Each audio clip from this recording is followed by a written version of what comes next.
It's one thing for biblical creationists to pound on the problems with evolution, but it's so much more fun when evolutionists do it. Today we're discussing an expose of the evolution industry by evolutionists themselves. Stick around.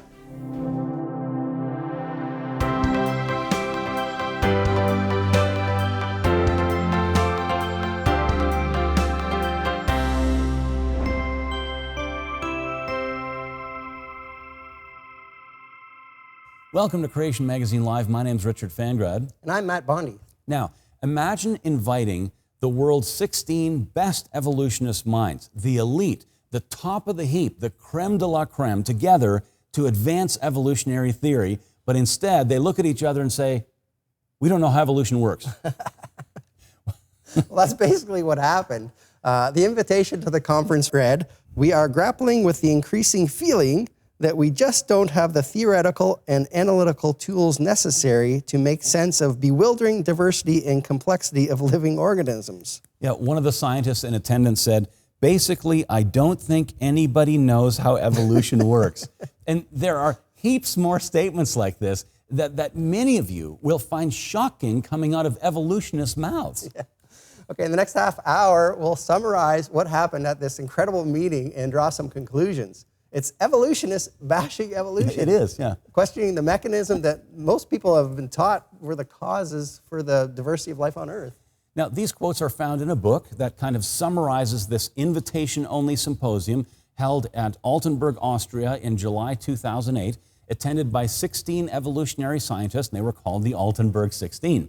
Now, the author, Susan Mazur, is not a creationist, but she asked pointed questions of many evolutionary scientists, including some not at this meeting, and gives lengthy transcripts of their responses along with little biographies and observations about their appearance and habits and hobbies and that kind of thing. Yeah, and there were some very revealing statements. For example, she writes, "The Altenberg 16 recognized that the theory of evolution, which most practicing biologists accept and which is taught in classrooms today, is inadequate in explaining our existence. A wave of scientists now questions natural selection's role, though fewer will publicly admit it. Evolutionary science is as much about the posturing, salesmanship, stonewalling, and bullying What? that goes on as it is about actual scientific theory." Bullying, yeah, I thought even kids in the playground were aware that that was wrong. Yeah, well, maybe some evolutionary scientists didn't get the memo. Yeah. Now, a little further on we read, "In short, it's a modern-day quest for the Holy Grail, but with few knights. At a time that calls for scientific vision, scientific inquiry has been hijacked by an industry of greed with evolution books hyped like snake oil at a carnival." Ouch. Yeah. Okay, what was going on at that meeting to warrant comments like this? Well, we'll share some more later, but one of the main concerns can be summarized by this statement alone.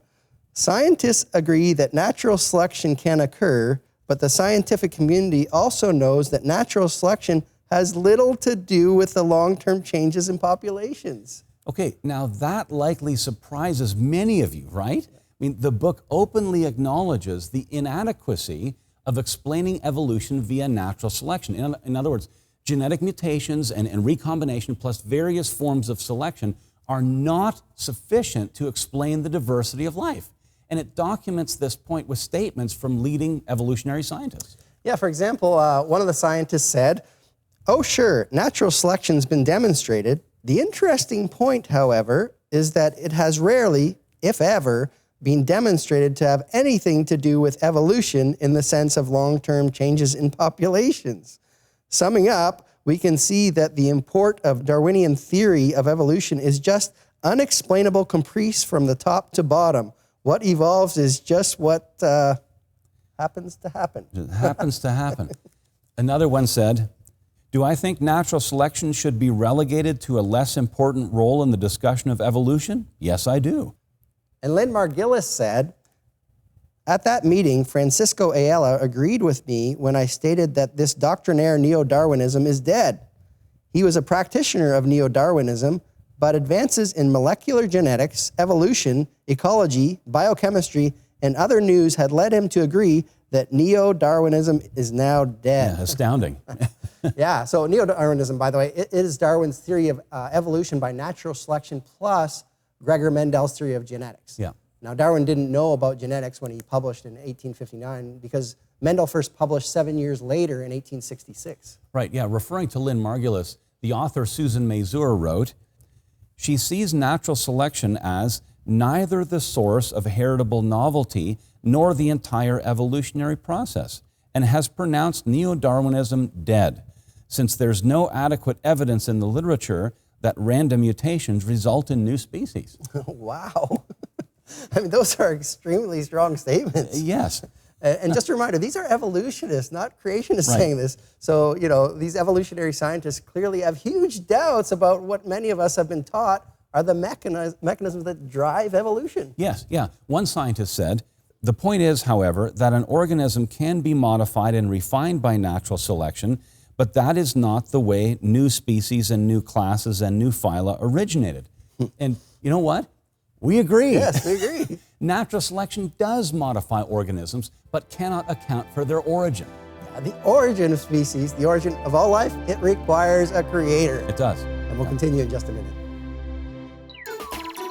Ever since the discovery of the first Neanderthal remains in 1856, scientists have debated how to classify these mysterious, quite human-like creatures. Until recently, many evolutionists were confident that Neanderthals were not fully human, and they regarded them as a subhuman species called Homo neanderthalensis. However, recent genetic research shows that modern humans and Neanderthals interbred, suggesting that Neanderthals and people living today should be classified as the same species. After sequencing the Neanderthal genome, the world's leading authority on ancient DNA, Svante Pääbo, concluded, many would say that a species is a group of organisms that can produce fertile offspring with each other and cannot do so with members of other groups. From that perspective, we had shown that Neanderthals and modern humans were the same species. Neanderthals were humans, not ape men, contrary to 150 years of storytelling. To find out more from Creation Ministries International, visit our website, creation.com.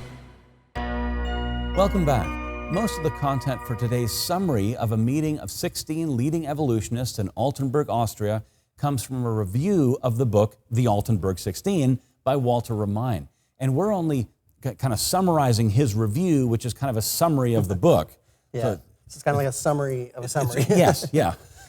Okay, so far, for more details about this interesting meeting, go to creation.com/review-Altenberg-16. So before the break, we shared quotes from the scientists about natural selection.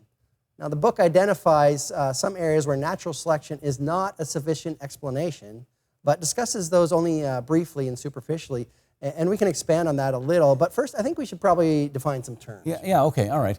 Natural selection is the idea that given the variety in a group of living things, some of them will be better at overcoming environmental stresses than others.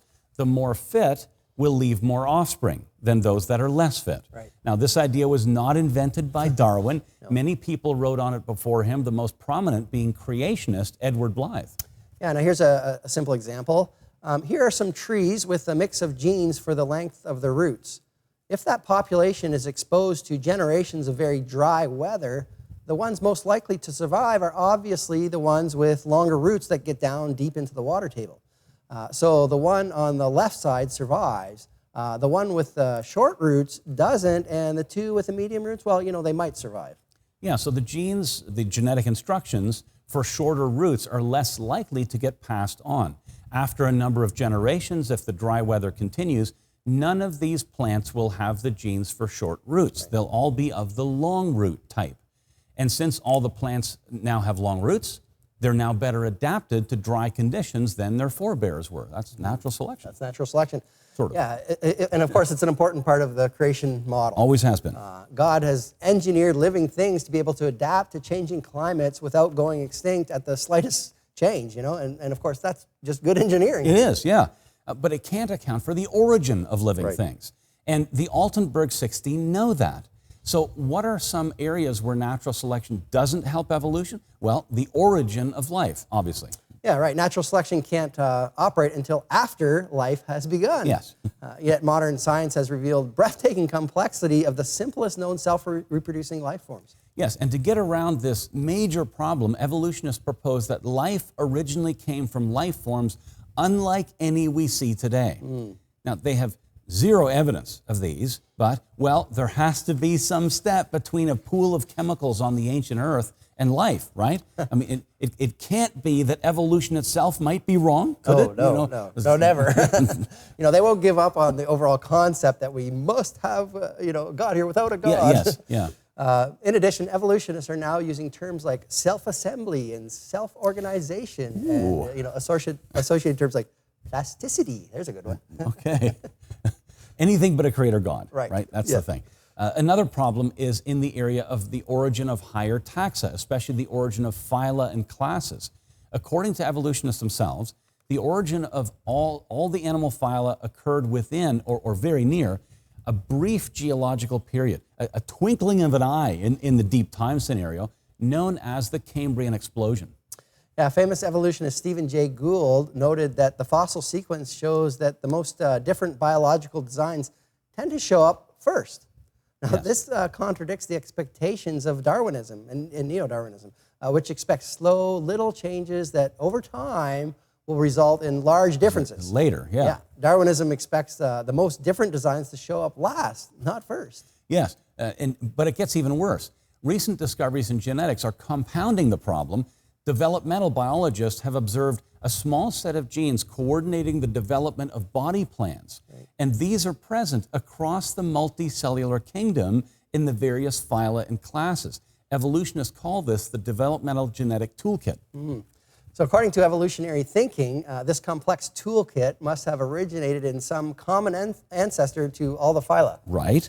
So that common ancestor must have existed before the first appearance of these phyla, or in other words, prior to the Cambrian explosion. Yes. So the common ancestor, which by the way hasn't been identified, must have existed in the Precambrian prior to the origin of multicellular life. Yeah, in other words, the genes that control body plans must have originated when there were no bodies.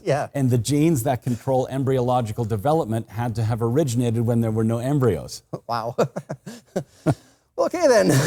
Anyway, in this book, Stuart Newman says, at the point when the modern animal body plans first emerged, 500 million years ago, just about all the genes that are used in modern organisms to make the embryos were already there. They had evolved in the single-cell world, but they weren't doing embryogenesis. Yeah, and that's the third area where the Altenberg 16 recognized a problem. With natural selection, it doesn't know the future. Yeah, natural selection can't look ahead and create an embryological toolkit for some future use. It can't develop the tools for making multicellular bodies when there are no multicellular bodies. Exactly. Natural selection is insufficient. So once again, evolutionists are appealing to mechanisms of self-assembly and self-organization and things like that. We'll say more about that in 30 seconds. Creation Ministries International edifies the body of Christ by providing more than 30 years of Bible-supporting scientific research, delivered through speaking engagements, books, magazines, and a variety of media, much of which is archived on our website, creation.com. Did you know that if you read 3 articles on creation.com each day, it would take over 7 years to read them all? Such a wealth of information didn't arise by chance, however. We do this through the faithful prayers and gifts of our supporters, which also fund ongoing research. Support the building up of the church by partnering with CMI. Donate today at creation.com/donate. Well, this week we're summarizing, major admissions by evolutionists that creationists have been pointing out for years. Well, that's one way to put it. Well, look, none of this is a surprise to Bible-believing scientists, right? Right. I mean, creationists have always known that natural selection and the genetic changes that have been observed are incapable of producing the diversity of life that we see. That's right. We are, however, well aware of the preserving effect that natural selection has on groups of living things, enabling them to, adapt to the changing environments. Right. Yeah. Now, the Altenberg 16, they're really just mostly catching up to what creationists have always said. Yeah, I totally agree. But don't you think that meeting was helpful to the evolutionists, or at least that it could be helpful? I mean, they're coming to grips with the hard facts that the foundations of evolutionary biology that are taught so forcefully to students just don't work. Yeah, but there's nothing there to replace it. Well, that's the problem, yeah. If natural selection and mutations aren't sufficient to drive evolution, and that's what they're admitting, then evolution's dead. Right. But wait, now they're using terms like self-assembly and self-organization. Well, if these terms sound fishy to you, you're not the only one. The Altenberg 16 actually had issues with them too. Yeah, okay. The first big one is, where are the experiments demonstrating self-organization? One of the scientists said, self-organization is, of course, an important component, but not much has been discovered beyond generalities. The immense amount of intricate detail that geneticists and developmentalists have been discovering over the years dwarfs general metaphors like autoevolution and even self-organization. Yeah, and the second problem is that they don't seem to know how to test these or even how to think about it. Yeah. Stuart Kaufman said, I think self-organization is part of an alternative to natural selection. Let me try to frame it for you. In fact, it's a huge debate. The truth is that we don't know how to think about it. We don't know how to think about it. And Walter Ramain, the scientist who did the review of the Altenberg 16 book, he added this comment. Due to this twofold scientific failure, these mechanisms can kindly be called hyperbole, or just plain hype, not science. These do not meet the requirements for science that evolutionists endorsed in all their court cases, but this deficiency is not discussed in the book. Yeah, and he goes on to make the observation that the book doesn't suggest the need for evolutionary explanations to be testable. But evolutionists demand that creationist theories be tested. Yeah, double standard much? Yeah, really. Well, yes, not to let them off too easily, but evolutionists do have serious challenges. Yes. The ones at this conference, they accept these two things. One, they take evolution as an unshakable fact, and two, they admit that science provides powerful evidence against many evolutionary explanations. Right. So, just think about this for a minute.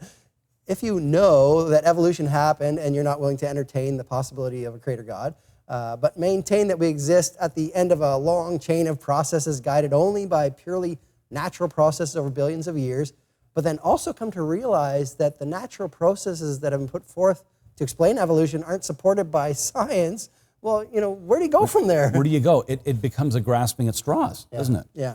They have to focus on whatever evolutionary explanations they can imagine, no matter how flaky or unscientific they are. Yeah, and we'll mention some of those in a minute, but let me add this. Creationists are often mocked for believing that God created, and we'll freely admit that it is a faith position. I mean, no one was there to see God create. Sure. We take it on faith, but the evolutionist is in the same position here. I mean, no evolutionist was around, millions of years ago to see life evolve from non-life, right, or the circumstance that led to the Cambrian explosion, or the true cause of their version of dinosaur extinction, stuff like that. Yeah, and so they exercise faith too. And of course, no one wants to have a blind faith. We all want to believe things that are supported by evidence, right, so that our beliefs are reasonable faith, right? Yeah. The question then becomes, which faith is more reasonable? Okay, so both creation and evolution would leave clues that we ought to be able to see today, which right, could then shore up belief in one or the other. On the creation side, especially over the last 4 decades or so, where research has really piled up, today there are mountains of evidence that support a supernatural origin for the universe and a global flood, as the Bible describes. Yes, yeah. And here we have the Altenberg 16 saying that the traditional evolutionary explanations just don't cut it. So for them, it becomes a frantic search to find any explanation. They're leaving no stone unturned, so to speak, in their quest to figure out origins. And actually, they're not really doing that, because they'll only consider naturalistic explanations, right? So they're not really considering all the options then, are they? Yeah, no, not really. We said before that science shows that naturalistic explanations, all of them currently proposed, are not capable of making the universe that we see. Right. The Altenberg 16 are catching up with creationists in what we've been saying all along. But when they only investigate naturalistic explanations, they'll never find the answer if the universe originated supernaturally. Yeah, and after the break, we'll give you a summary of some of those naturalistic explanations that they're toying with.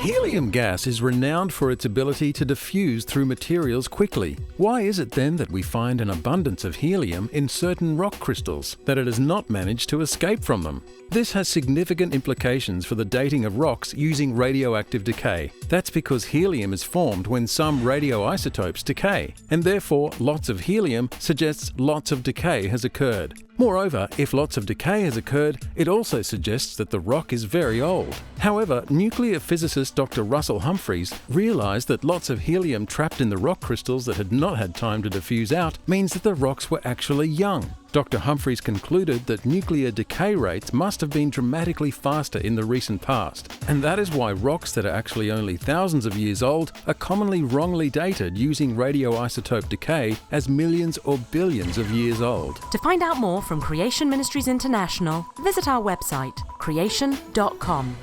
Welcome back. So the Altenberg 16 admit that natural selection is not sufficient to explain life. Yes. So what are they proposing? Well, okay, one of them is called convergence or parallel evolution. Convergence is meant to be the explanation for similarities that cannot be explained by common ancestry. For example, evolutionists claim that vision arose more than 40 separate times, and even that like a complex eye like yours with a lens and retina originated at least 5 separate times. Wow. Because it's found separately in vertebrates, in cephalopods, that's like octopus and squid, in annelid worms, in jellyfish, and in spiders. Yeah, these claims haven't been remotely demonstrated experimentally, by the way. These are complex designs, and their similarity cannot be explained by common descent or by atavism, that's the masking and later unmasking of genetic traits, or by sideways transposition of traits from one lineage to another by gene transfer, for example. Yeah, the thing is, that leaves the evolutionists with the least easy, the least plausible explanation of the situation, convergence. The independent origin of similar biological complexities. So things that have no common ancestor just happen to look the same. That's hard to believe. That is hard to believe. You know, it's like trying to believe that 2 artists painted a series of almost identical paintings without reference to one another. Yeah. You know, or that, VW and Porsche were, the similarities, they're not due to having the same common designer. Yep. Convergences are as anti-evolutionary as they can be.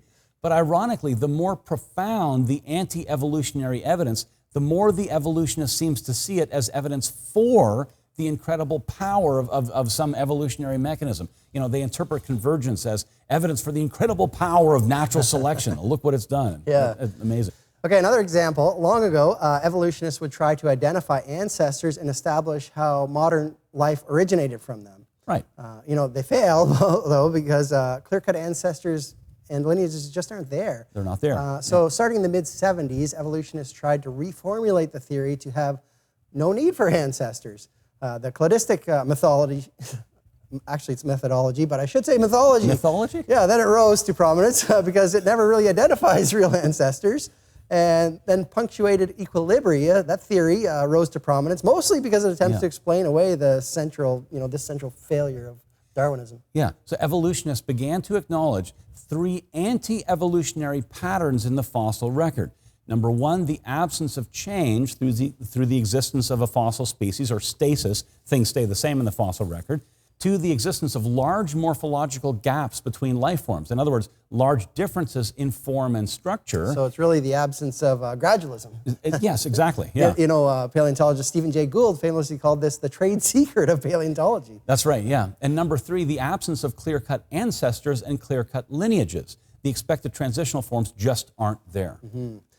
Evolutionists use these anti-evolutionary evidences taken together with the fact of evolution as evidence for a new theory of evolution, punctuated equilibrium. Yes, items 1 and 2 were used as evidence for rapid evolution at the origin of a new species, and item 3 gives the theory much of its distinctive character.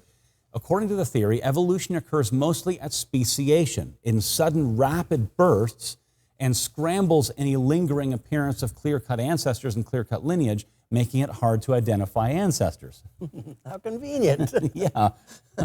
Well, today evolutionists embrace this theory despite its lack of experimental demonstration, lack of scientific testability. However, there is another theory that also explains those 3 points. Really? Yeah, it's called supernatural creation and a global flood. But no, can't have that. You know, if you're completely convinced that there's no creator God, then you have to come up with wild theories. That's right. And we'll be back with more after the break. Looking for a single resource that totally destroys evolution? You need Evolution's Achilles Heels. Authored by 9 PhD scientists, the Evolution's Achilles Heels project involved examining areas evolutionists feel are their scientific strengths, such as natural selection, genetics and DNA, the fossil record, and radiometric dating. Discover how these areas and others are actually massive scientific weaknesses for evolution. Get Evolution's Achilles Heels, the Evolution Master Blaster. Order your copy at creation.com. Another topic discussed at the Altenberg 16 conference was that of censorship. Yes. The author of the book, Susan Mazur, calls attention to the censorship that exists against non-Darwinian ideas. Of course, she opposes that censorship, and rightly so. Right, yeah. She says, the consensus of the evolution pack, in other words, the science blogs, still seems to be that if an idea doesn't fit in with Darwinism and neo-Darwinism, keep it out. That's amazing. Yeah, well, what's more amazing is the evolutionist self-censorship. Yeah. They want to keep the new proposed mechanisms like self-organization out of the discussion. Yeah. But continue to teach what they agree doesn't work. I mean, natural selection and mutations as the mechanism for evolution. Yeah. Here's a revealing quote from Stuart Newman. He says, people are concerned that if they open up the door to non-Darwinian mechanisms, then they're going to allow creationists to slip through the door as well.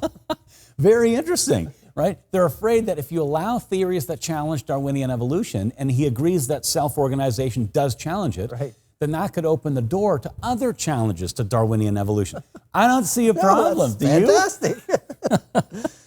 Evolutionists are again blaming creationists for keeping evolutionists silent. Yes. Another scientist said that non-Darwinian evolutionists fear that the tenets of intelligent design and the creationists, people I hate as much as they do, will rejoice and quote them as being on their side. They really fear that, so they are prudent, some in good faith, some for calculated fear of being cast out of the scientific community. And, well, I guess they have good reason to fear, right? Because so. when a scientist, regardless of their position on origins, finds evidence against evolution, of course we're going to want to share it, Sure. right? Let's get the truth out there. Absolutely. But we don't pretend that every evolutionist who argues against evolution is suddenly a creationist. He seems to suggest that there, right? Right. You know, this past half hour, nowhere did we suggest that the Altenberg 16 or the others that were interviewed are now creationists. Right, yeah.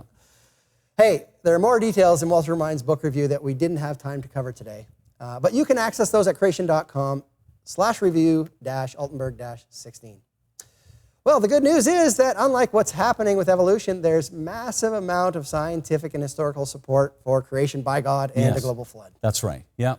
God is responsible for the diversity of life and the reason why living things have similar structures. They had the same creator. And the flood is responsible for most of the fossil record, which explains why evolutionists have such a hard time trying to understand it within an evolutionary framework. That's right. Hey, one of the best things that you can do to get more of this type of information is subscribe to Creation Magazine. Yes, yeah, you can view a free copy, digital copy online. Go to creation.com/freemag. You can flip through it there online, a sample copy. If you like it, subscribe. It goes out to over like 100 countries around the world. It's been going now for more than 40 years. Yeah, amazing. And lots of information like we talk about on Creation Magazine Live. So I guess Lots that's of good the season. That's season 8. So we won't see you next week. We'll see you next year. And remember, Christianity is an evidence-based faith. And science supports Scripture.